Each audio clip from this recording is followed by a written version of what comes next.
Ladies and gentlemen, please take your seat. The show is about to start.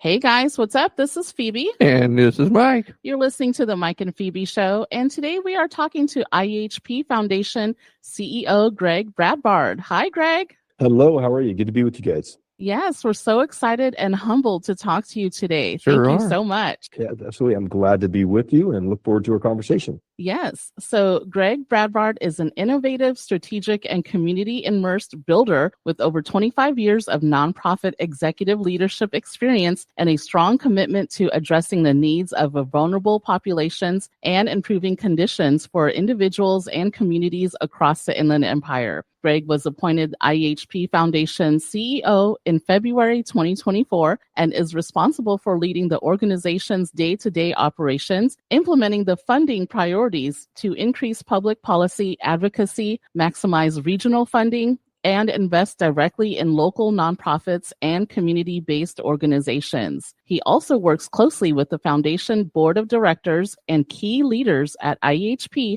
to help improve health outcomes across San Bernardino and Riverside counties. Prior to joining the foundation, Greg served as president of the Hope Through Housing Foundation and senior vice president for National Core for 7 years, where he successfully launched numerous programs and initiatives to enhance affordable housing, supportive services, and economic empowerment opportunities for low-income individuals and families. Previous roles included serving as CEO for Inland Empire United Way and Executive Director of Court-Appointed Special Advocates, CASA, of Orange County. Greg holds a bachelor's degree in psychology and social behavior from UC Irvine and a master's in management from University of Redlands. He has a long history of community service, including roles on the Founders Alliance of San Bernardino and Riverside counties, the Rancho Cucamonga Chamber of Commerce Board of Directors, SoCal Policy Forum, and has written columns for Southern California News Group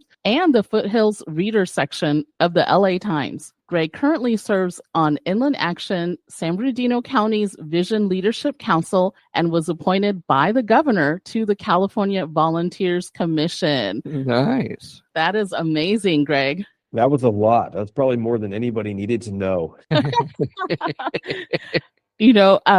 As I was reading your bio, I really wanted to include everything, but it's such a vast body of work that you have, and by no means did I want to make it light or anything, but I just got the real highlights, so I hope that's okay. No, absolutely. No, I appreciate that. And what I'd say is I feel very privileged that I've had the opportunity to work with a number of really outstanding organizations addressing really important issues in our communities, over the years, which has led me to where I am at IEHP Foundation, and now get to apply some of that experience here in the Inland Empire and helping to build the strength of other nonprofits, which is really exciting. Absolutely. Now, Mike and we met Greg at the graduation ceremony for the IEHP Foundation's Collaborative Capacity Building Grant for our sister station, Barn Door Radio. So we're humbled to have received the grant through IEHP Foundation and Caravanserai Project. And we invited Greg to join us on our podcast to talk to the community about IEHP Foundation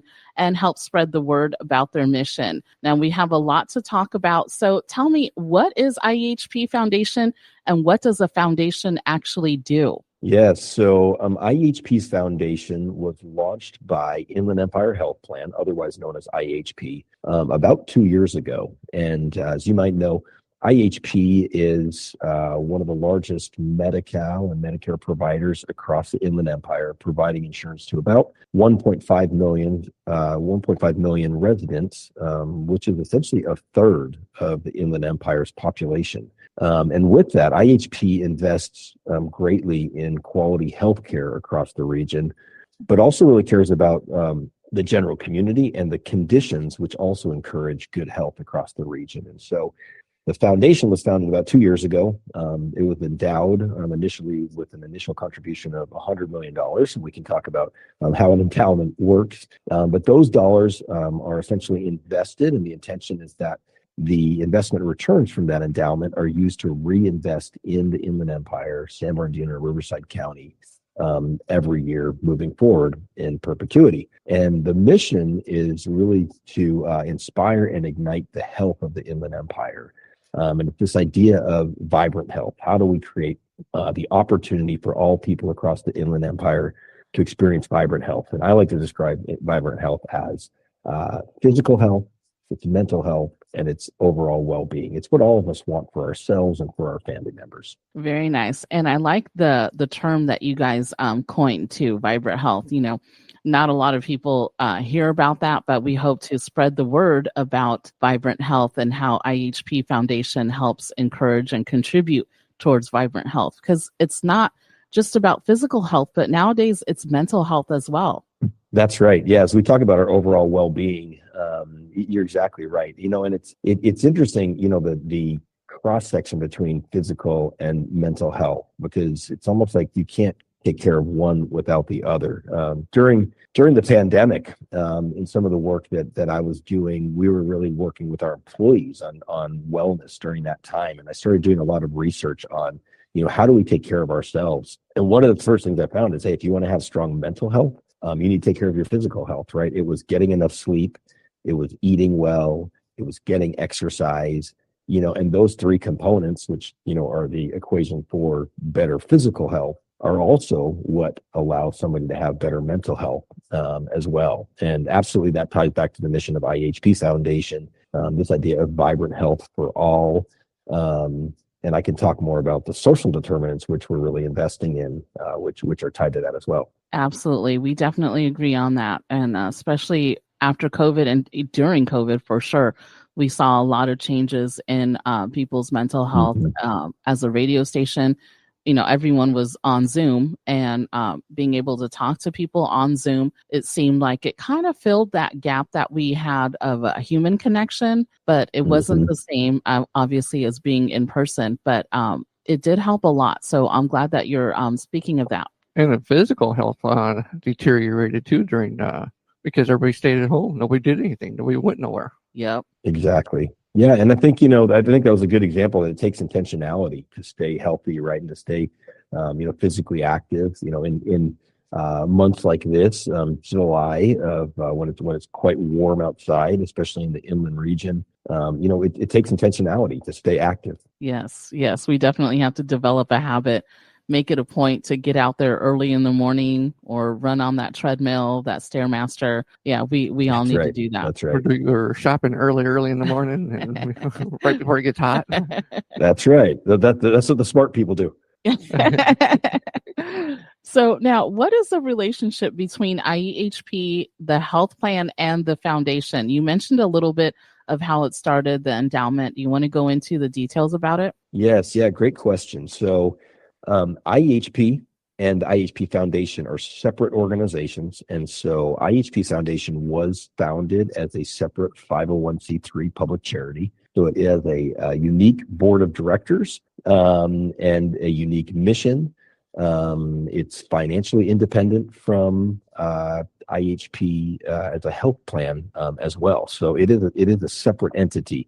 And so the goal is that IEHP Foundation will be playing a role that's distinctly different yet complementary to the health plan. And so knowing that the health plan has generously contributed to the foundation and the great majority of funds at this point that we have to allocate into the community, it's really important that the work we do aligns with the goals of the health plan, which actually center around this idea of vibrant health, but that it's also distinctly different as well. And so we've really been working with the strategy folks at the health plan to align our work and to even come up with shared goals that we're driving toward, but with distinct roles, so that the role of the foundation, looks slightly different from what the health plan itself would be doing in the community. Very nice. And how has the foundation developed its giving or fundraising strategies?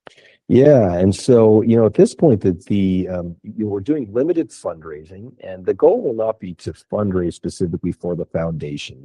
As we talk about fundraising, the role the foundation will probably play in the future is more one of helping to attract additional dollars into the region that we can invest into other nonprofits, and that is a big part of our goal as an organization, is investing in the capacity of this network of local community-based or nonprofit organizations across San Bernardino and Riverside counties. And so, like I said, if we were raising funds, that's really what it would be for. But the focus more is on grant making. And so that grant making strategy has been evolving around some different priorities. But I'll tell you, where we started that process was really by listening to the community. And so before I joined the organization, and then I continued it when I came on board, we've been doing a set of community lunches or community listening sessions around the region to really hear from local nonprofit leaders. And so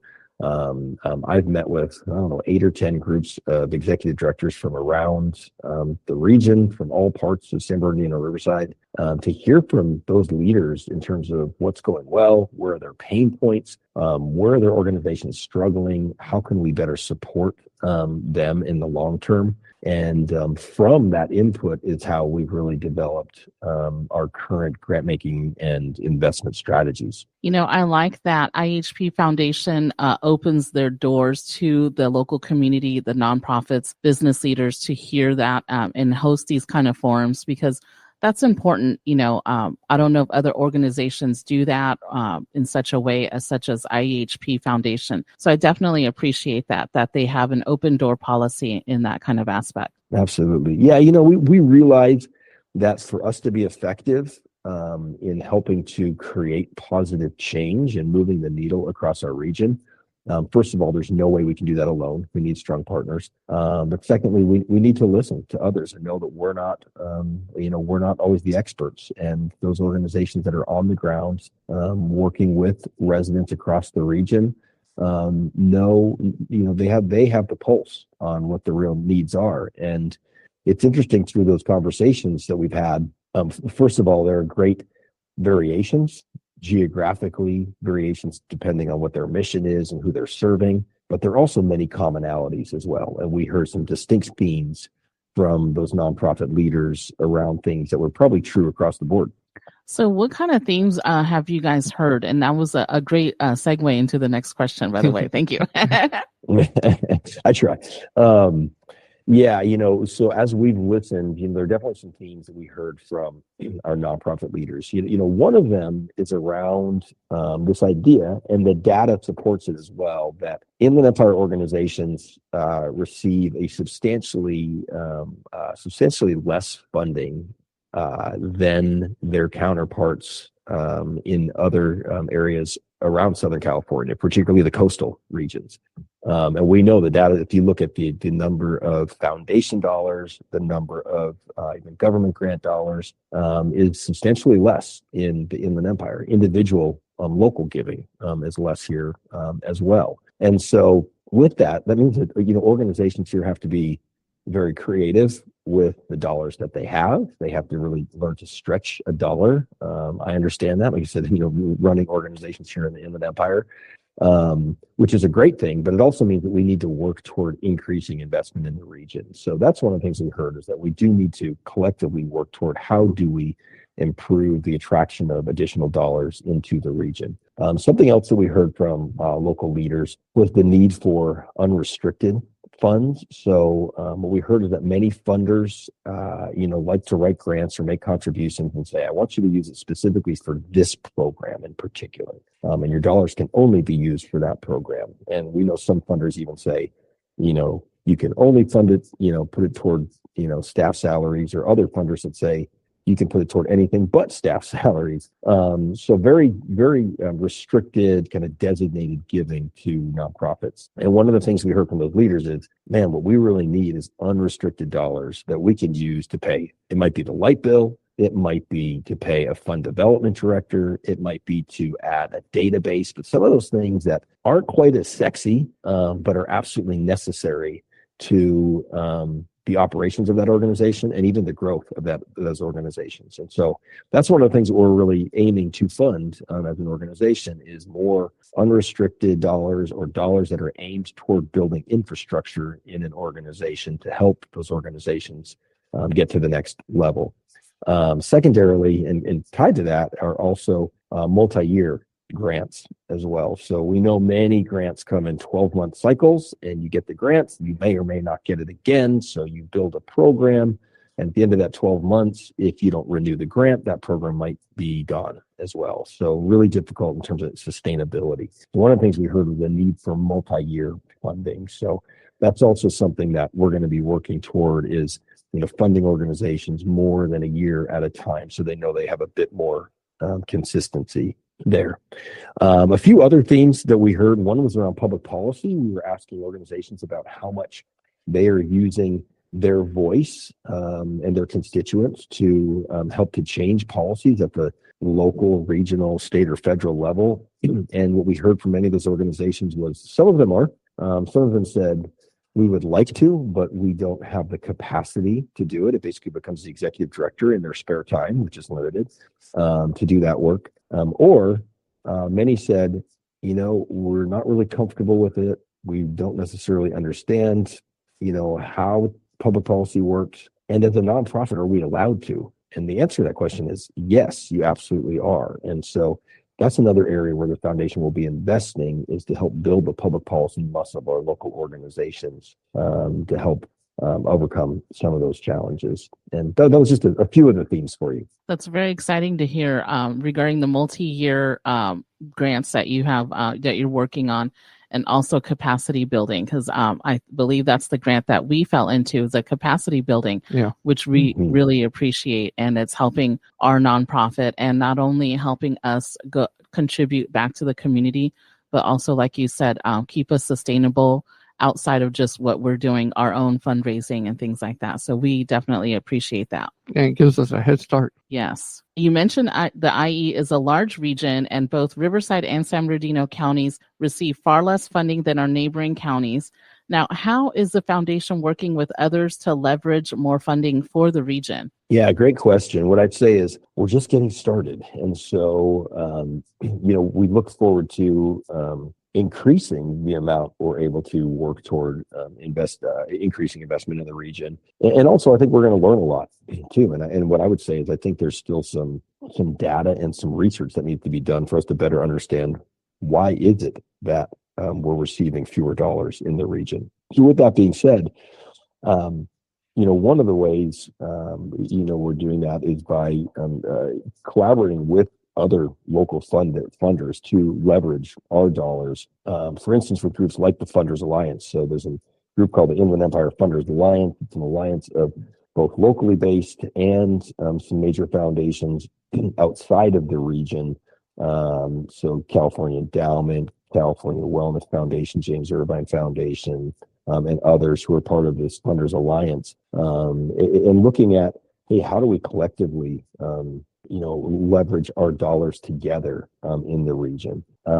Secondly, I think, one of the things that we can do more of that the foundation helps to play a role in is being a voice outside of the region. So in LA and San Francisco, at the state level, to help to continue to list up the needs of the Inland Empire, which are great. If you look at any of our statistics around the Healthy Places Index or the county health rankings, you'll see that many of the metrics on there show that we're lagging behind both state and federal averages. And of course, we want to be above average. So there's a lot of work to be done. But with that being said, we also have great talent here. We have ambitious leaders. We have great organizations who need additional investment in order to better address those issues across the region. And so, the foundation here, we're committed to helping to serve as a voice and, being, getting in front of other funders outside of the region to encourage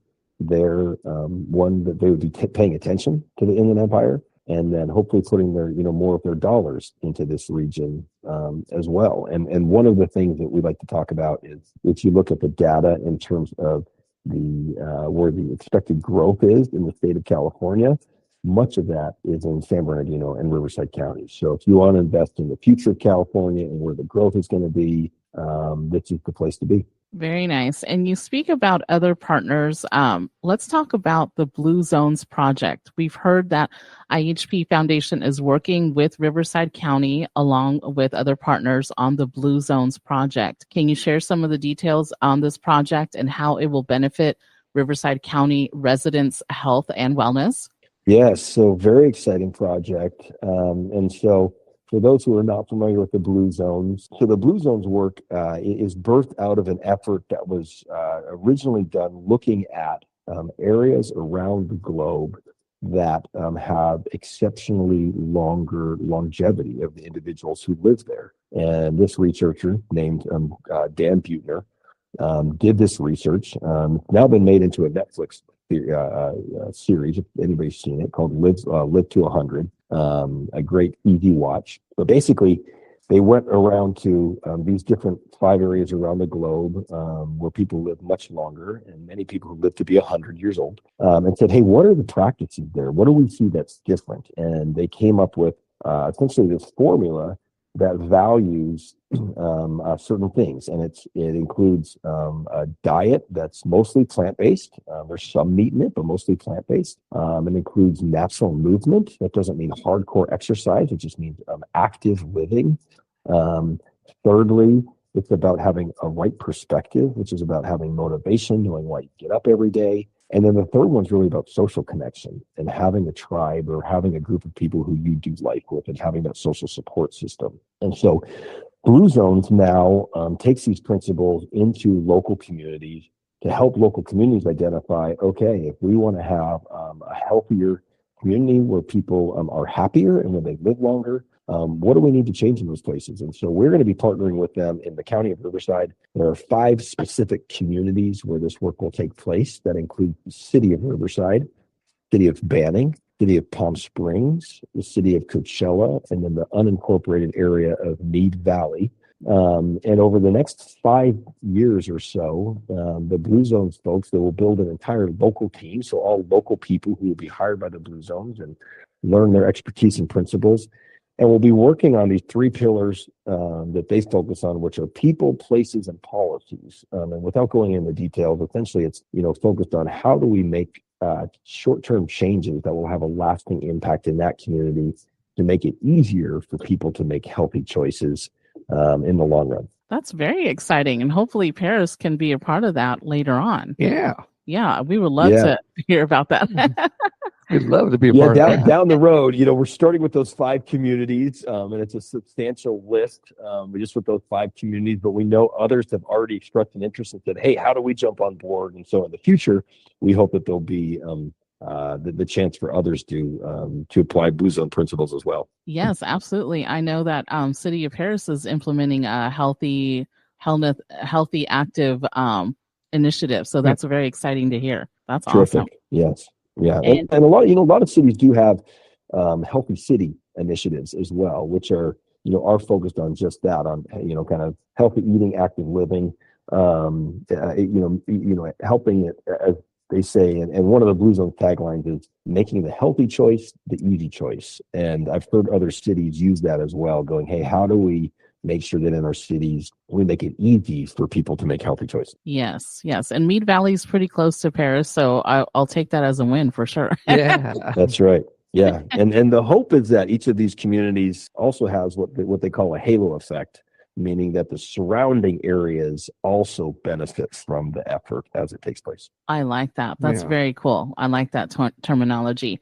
And you mentioned the Blue Zones project in Riverside County. Is IEHP Foundation planning on a similar initiative in San Bernardino County? Great question. And so at this point, what we're looking at is we are looking at a different but similar place-based type effort in San Bernardino County. This one would not be Blue Zones, but would be still place-based, and looking at partnering with some specific communities that have some of the greatest health disparities across the county, where we can come alongside local community members and local leaders and stakeholders to review some of the health data that shows us hey, where are we doing well? Where are those areas where there's significant challenges? And what changes or programs or can we make at a local level that would help to improve those health outcomes in that given community? And so that's the concept. We are in the very, very early stages of that, but look forward to hopefully by 2025, we'll have more to share around, what that work might look like in San Bernardino County. Very nice. Yeah, we used to live and work in San Bernardino County, and I would definitely agree there is a health disparity in that. So being that you guys are going to work to expand to San Bernardino County, there's definitely a need. So I applaud you guys. Yes. Great. Yes. And now, can you share the grant making opportunities and how do you support nonprofits? Yeah. And so, first thing I'll share is that, our grant making opportunities are just evolving right now. So we have some initial programs that we've rolled out. We expect them to look similar, but probably, slightly different in 2025 as well. And a lot of the focus of our grant making, as I mentioned previously, is not simply programmatic. It's also about building capacity, building the infrastructure, building the strength of these organizations so they can continue to grow and do even more good into the future. And so, a couple of things that we've launched. The first one was a program that I believe, Mike and Phoebe were part of, and which was called our Collaborative Capacity Building Grant Program. And that was held in partnership with Caravanserai Project. Caravanserai Project is based out in the Coachella Valley, and they do some great capacity building training work. Caravanserai actually leveraged separate funding and a separate grant that they had, so we didn't have to pay them anything.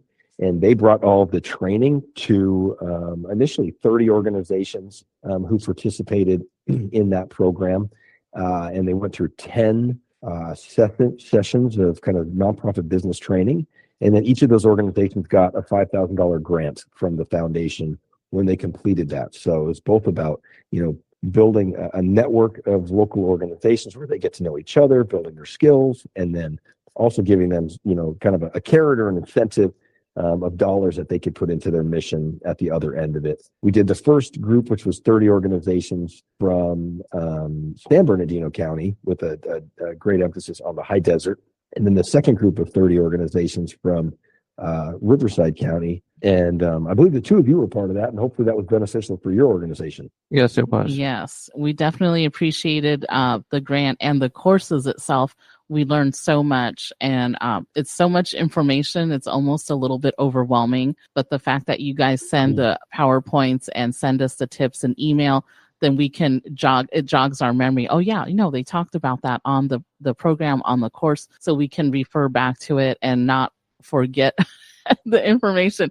Because as you know, we're all business leaders. We're all people that are working. We have a lot of information that's in our minds that we tend to. Okay, maybe I'm just speaking for myself now.